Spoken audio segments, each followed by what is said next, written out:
Luckily, we've got enough time to make the fight happen, and we're working on it. We've just sent another draft email over to them. It's just the technical jargon that we're going through right now. I ain't got nothing to lose, and I'm going to rain down hell on him. I'm going to F him up bad. You've seen it. I can go to hell and back. I enjoy it there as well. This time, I'm going to own it. We're big hitters, so for sure, I'm going to be throwing a lot of combination punches, and it'll be interesting. I think he'll be trying to pick punches. I'll just be coming forward and swinging a lot of combinations, just trying to catch him and hurt him early on. Those are the words of IBF and WBA and WBO heavyweight world champion Anthony Joshua. There's a term that we use for stuff like that. It's called hype talk. That's what that is. It's hype talk. Anthony Joshua hasn't come out swinging against anyone in the first round with reckless abandon since he fought Dillian Whyte. And that was for what? The British title? Or was it the British and Commonwealth? I think the British and Commonwealth. So yeah, that's the last time he ever fought like that.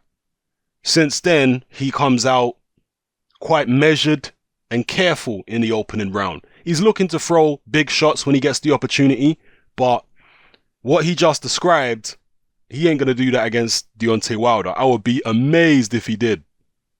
He's going to be very careful. So why is he coming out with this hype talk? Well, two possible reasons. One, to hype a fight between him and Wilder and start selling it from now, because there are rumors flying around that the fight is close to being signed. We'll find out in due course if there's any truth to it. So that's one possibility. And the other possibility as to why he's coming out with this kind of hype talk is that he's trying to win some casual fans back, because his performance against Joseph Parker disappointed many. There were many casuals who were disappointed and surprised by the lack of action in that fight, because they've come to expect knockouts and drama from Anthony Joshua. So yeah, he's got to sell himself back to the casuals again a little bit. A lot of the casuals were unhappy with even the Carlos Takam fight to a great extent, because they didn't see a dramatic knockout. Again, that's what they're used to with Joshua. Even though I thought it was a good fight, I didn't like the finish to the fight. I thought that was a pretty bad stoppage, but the rest of the fight was fairly decent.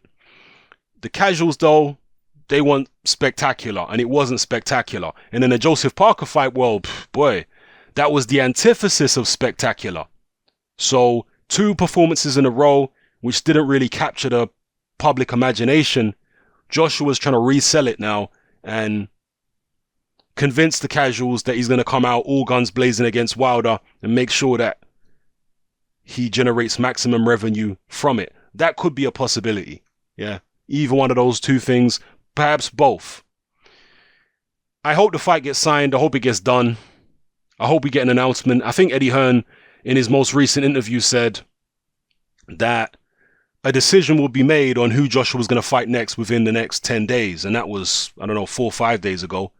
So hopefully within a week, we're going to find out one way or another whether this Anthony Joshua Deontay Wilder fight is going to happen this year. Let me know how you feel in the comment section below about Joshua's hype talk. Do you think he'll come out fighting like this? Do you think he is so dismissive of Deontay Wilder and his ability that he'll throw caution to the wind and turn Mike Tyson on him and just try and overpower him? Or do you suspect it's going to be the typical Joshua where he's measured and careful before he unloads his big shots? Let me know how you feel in the comment section, people. It's happening. I'm out.